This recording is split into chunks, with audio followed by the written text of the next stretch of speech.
Power Rangers is one of those franchises absolutely begging for a large-scale renaissance. It's something I've spoken about at length before, but aside from a long gestating movie reboot which has still yet to emerge, there's been nothing much of note for the franchise outside of the regular annual TV seasons and the 2017 film. Out now on modern consoles and PC, Mighty Morphin Power Rangers Rita's Rewind aims to change that. It clearly takes a lot of inspiration from other recent beat-em-ups like Teenage Mutant Ninja Turtles Shredder's Revenge or the Scott Pilgrim arcade game, but how does it hold up as its own experience? I'm Luke from That Film Blog UK, and today we're going to be reviewing Mighty Morphin Power Rangers Rita's Rewind.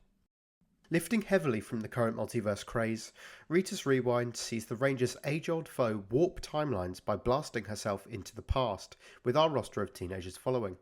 What results is a 5-episode blitz through some of the original iteration's most iconic story beats, complete with the same structure fans of the show will instantly warm to. From a gameplay standpoint, Rita's Rewind is a side-scrolling beat-em-up harkening back to classic franchises like Streets of Rage and Double Dragon. As one of the 5 main Rangers, you lay waste to a seemingly endless wave of putties, usually taking on one of Rita's grunts at the end of each stage. The combat doesn't reinvent the wheel, but it's perfectly serviceable, purposefully keeping it to a 3-button approach without many combos or complex inputs. You can punch, kick, jump, or combine the 3, but it doesn't really get more in depth than that. There's also no tangible gameplay difference between each Ranger, meaning you can dive into one and not necessarily need to test the others out.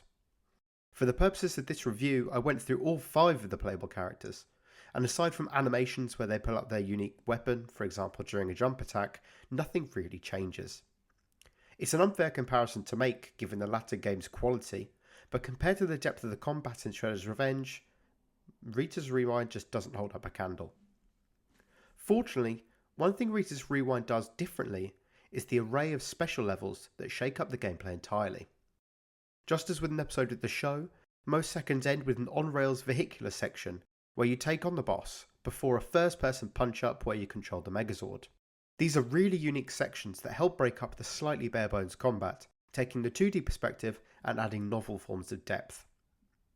During these parts, the team at Digital Eclipse toys with other genres in very creative ways. Some of the vehicular levels feel like bullet hells with swarms of enemies to defeat on rails, which is really cool to run through for the first time. They're far from balanced though, because as it stands, Kimberly's jet is so much more effective in these levels, hovering above a lot of obstacles and far more manoeuvrable than the rest of the group. The team's creative DNA also seeps into some of the enemy designs, with the putties occasionally taking on really different forms. For example, there's one massive putty type that has 2 heads and is an absolute tank, and a few instances of especially punky foes. I'll leave you to find out what that means. Sparks of flair like this are fun, and it's clear that the game is developed by dedicated Power Rangers fans. That's never in question. The biggest issue with Mighty Morphin Power Rangers Rita's Rewind isn't its quality.